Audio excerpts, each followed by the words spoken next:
我现在面前的是华为刚刚发布的全新年度旗舰 Mate 70系列，这也是2024年应该是最后一款旗舰大考了，对不对？我们一起来开箱看一下。我们先开这款吧。哎，有一枚 Type C 加上 Type A 接口的100瓦充电插头，然后这里有一个双 Type C 接口的充电线哦，硬质的透明手机壳，1、2、3，当当，应该是最主打、最主推的。灰色的那款，在不同的角度给大家看一下，浅金色的香槟金色的圆环，周围有中国厂商的老朋友巴黎丁纹。然后我们再来看一下这款 Mate 70 Pro 加，哎哦，这是一个白色的，白色和灰色的，它们后盖的手感实际上是一样的。如果从颜色上来看呢，好像白色这款也比较好看。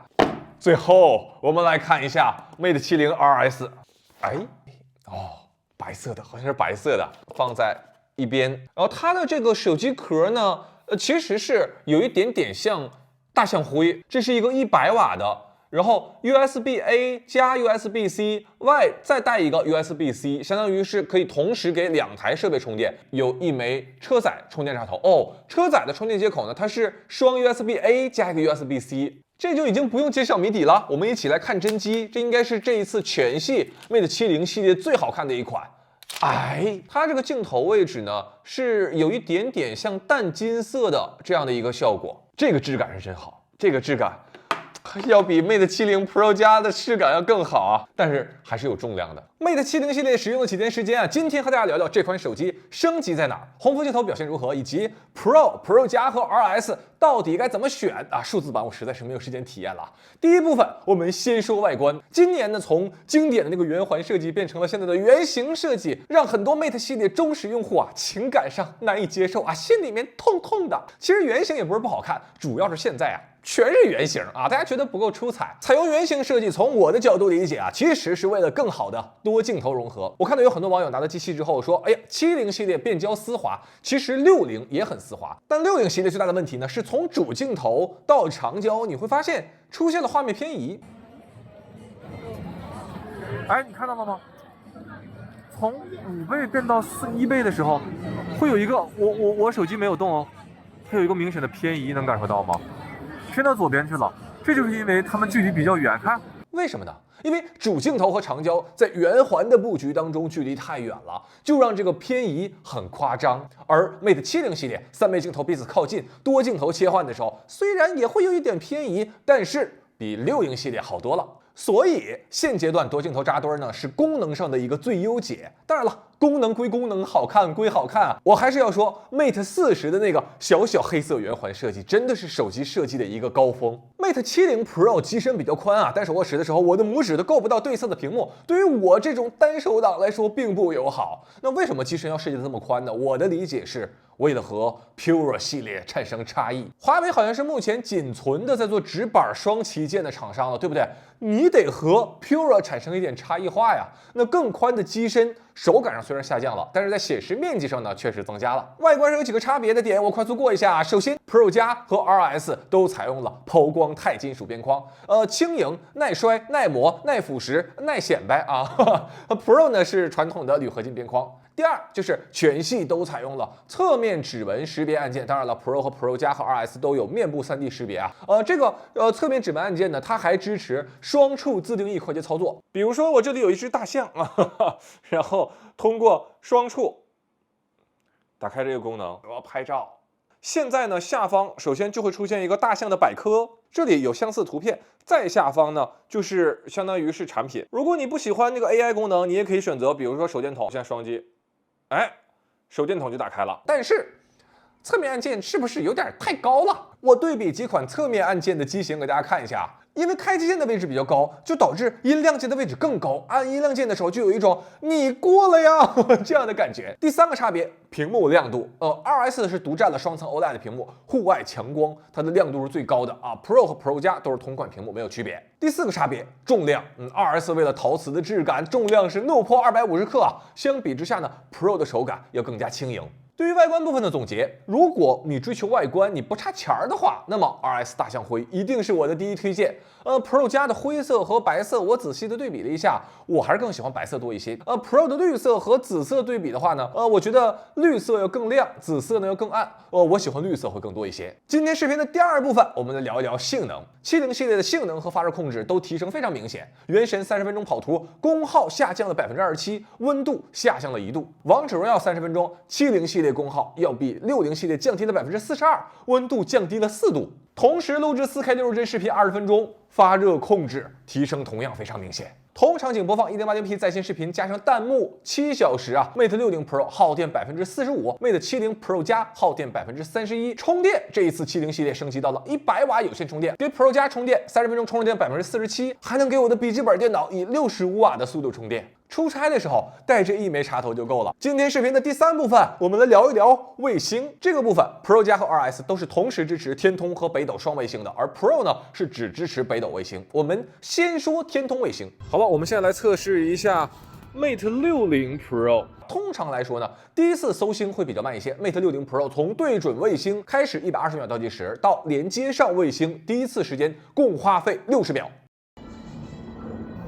现在连接成功了，大家看啊，现在是2格信号，能看到吗？3格。那么我们再来看一下 Mate 70系列。好了，然后我们几乎在同样一个位置啊，开启 Mate 70 Pro 的天通卫星。70系列呢，从15秒开始倒计时，看到这个画面的时候，我就意识到，华为这是在搞事情啊！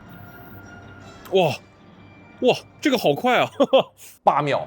只花费了8秒钟时间就连接成功了。我又分别测试了2次，那60系列第2轮和第3轮时间明显缩减，但是相比于70系列还是长了接近1倍的时间。这个部分我还测试了天通卫星新增加的那个寻呼模式，好家伙，寻呼机时间一下回到了1995。00后的话可能都不知道寻呼机是什么东西吧？就是说，如果你在没有运营商信号的情况下，你可以保持持续的连接卫星，而不需要单独的去开启卫星服务。哪怕是这个手机被衣服口袋遮挡，也可以接收讯息。因为手机连接卫星啊，其实最怕的就是遮挡。这一次华为把这个问题解决了。现在这个就是处于增强寻呼的状态，就是说我不用实时的去打开这个卫星软件，然后比如说我现在可以把它放在衣服口袋里，因为通常来说呢，卫星功能是需要尽量没有遮挡的。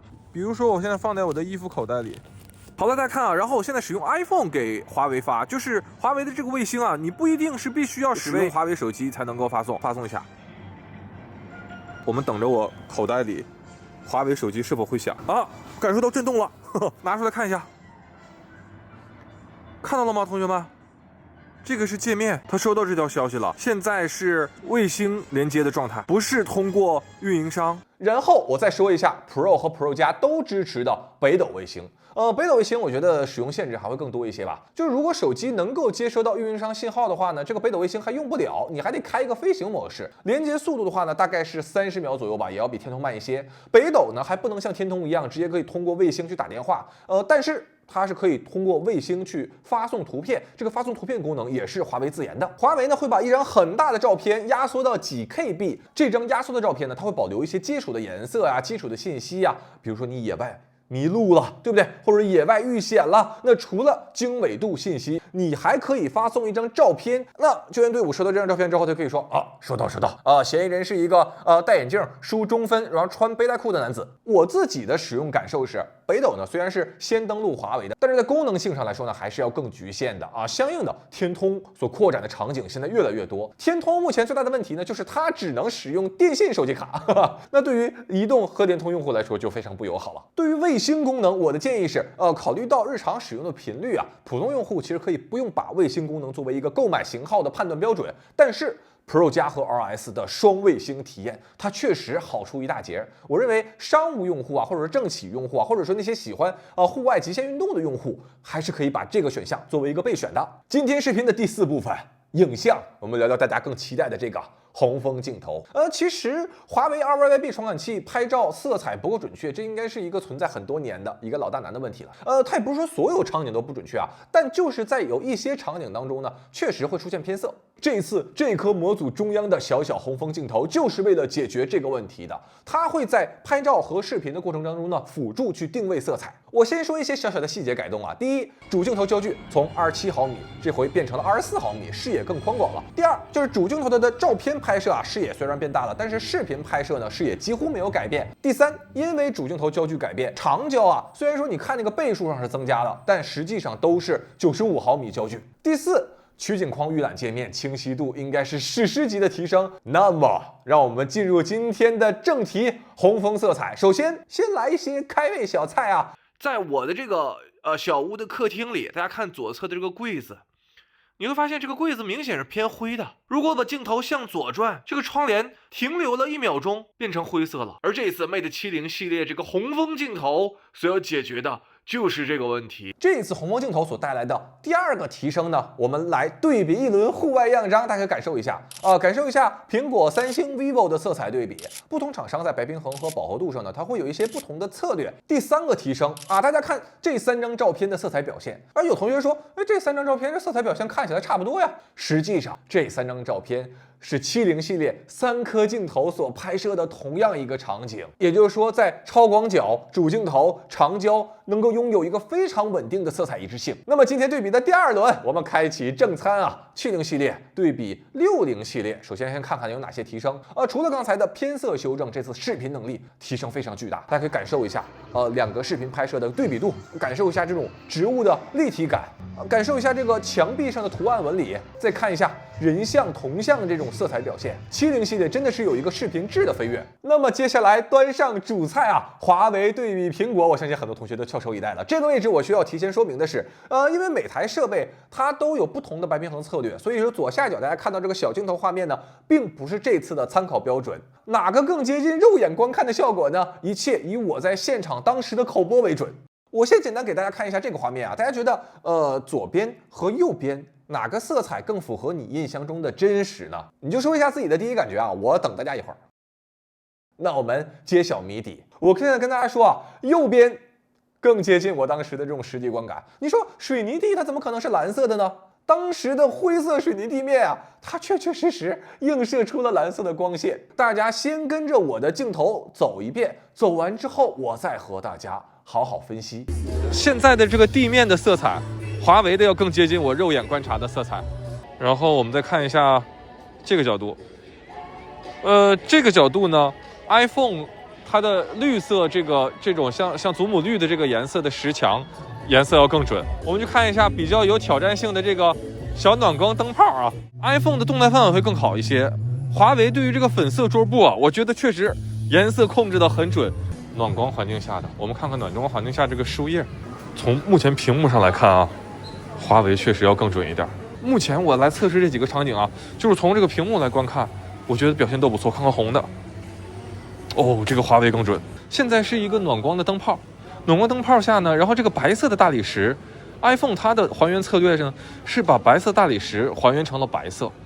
华为这个呢是把白色大理石还原成了在这个室内暖光灯照的下的这个暖白色，就华为这个要更接近我肉眼观看的这个效果。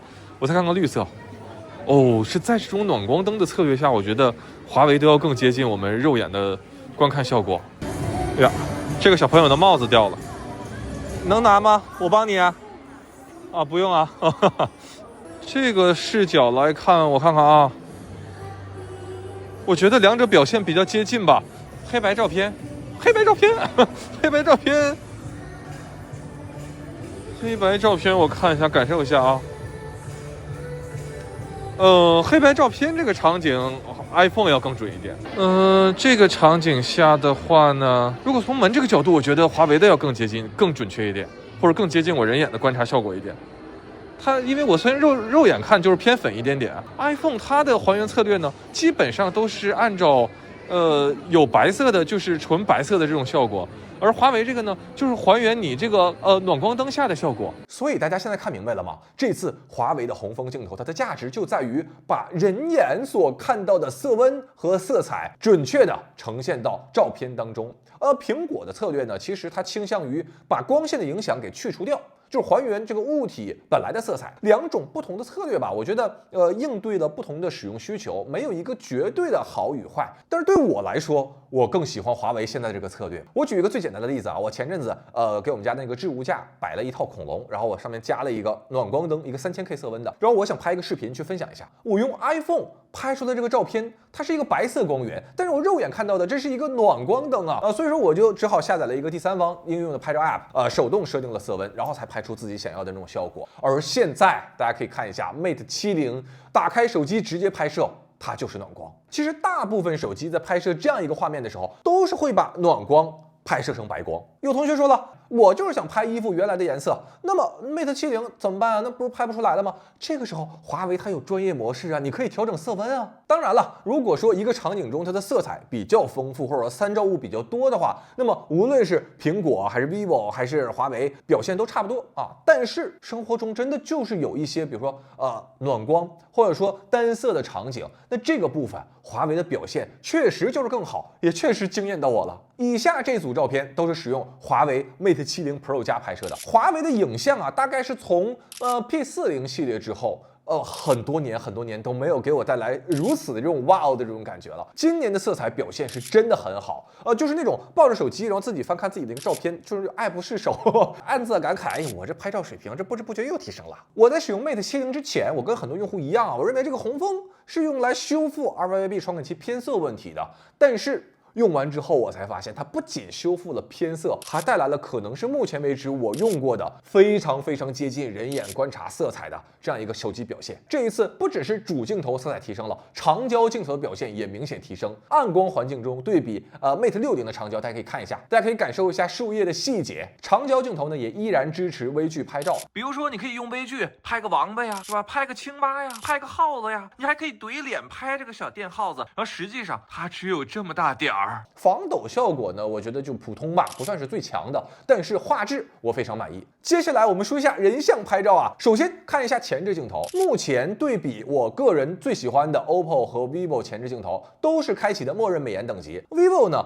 美白效果更多一些啊，皮肤质感的话呢，我觉得 OPPO 和 vivo 要比华为要更好一些。总体观感上来说，三者比较接近。然后我们再看一下后置的3倍人像啊，这一组背景虚化都是手机默认选择的啊，三者都可以通过后期来进行调整虚拟光圈。这张华为的色彩表现我非常喜欢。但是说来奇怪啊，如果说接近人眼观感的话呢，这张其实 OPPO 的这个色彩应该是最符合当时那个场景的。所以说华为人像的拍照策略和它直接拍照的策略还不太一样。皮肤质感的话呢，我认为 OPPO 更好一些。发丝处理的话呢，华为和 OPPO 要表现更好一些。衣服纹理的话呢，我认为三者表现是很接近的。总体来说 ，Mate 70系列的影像让我感觉到非常惊喜啊！就有一些照片是拍完了之后看对着屏幕就能感受到非常好的照片，然后有一些照片呢拍完了之后导到电脑一对比，感觉哇真不错。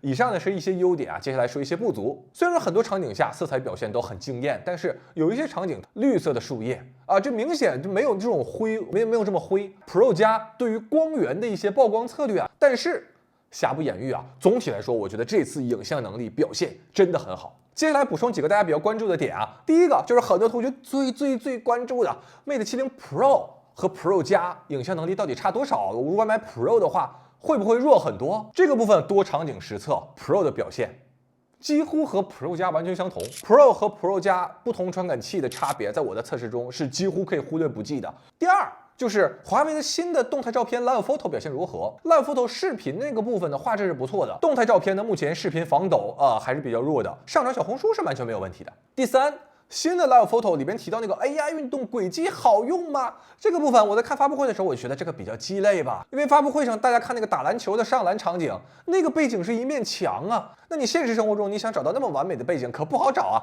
于是我自己测试了一下，这张照片呢，长按。哎，能看到吗？一个小女孩有点踉踉跄跄的从我面前划过。这个时候，如果我点击这个按钮，大家看，我们现在选择运动轨迹，让大家看，他把这张照片按照这个小女孩向前行进的路线进行了几个区隔。然后如果这时候我要点击长按，它依然是一张动态照片，但是就有这种一个一个的效果图了。我觉得这个还蛮有意思的。选择运动轨迹，哎，怎么样？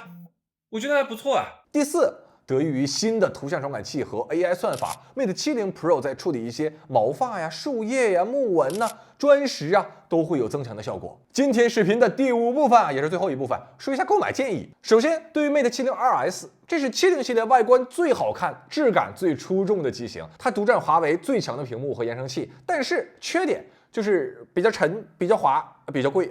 我推荐给预算充足、需要有一定这种身份体现，同时呢又不是那么重度使用手机的用户。然后说说 Mate 70 Pro， 这是全系性价比最高的机型，所有核心功能完全保留啊，没有钛金属边框以及那个巴黎钉纹那些高端工艺和材料，但是在体验上没有明显的弱点。Pro 最大的弱点就在于买的人他一定是最多的，货量少的话，那么需要花费更多的时间或者精力去抢，对吧？要么你就耐心等待。但是按照我对于华为的理解啊，等到能随便买的时候，可能新款也要来了。最后呢是 Pro 加，它也因为那贵出的那个差价部分抬高了门槛，间接的降低了竞争压力，所以我推测这应该是前期最容易买到的机型。那华为为了安抚 Pro 加的用户啊，什么钛金属啊、钉纹啊、天通卫星啊，有的没的都给你怼上，再比去年降价500块，就给人一种来都来了大过年的给孩子的这种双向奔赴的感觉。华为 Mate 70系列是一次让人心情愉快的评测。我跟大家说啊，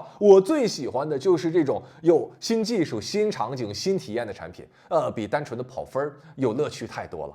好了，以上呢就是本期视频的全部内容，希望这期视频能给大家带来有价值的参考，也祝大家能够尽早买到自己喜欢的机型。我是周文泽，我们华为 Mate X6 的视频再见。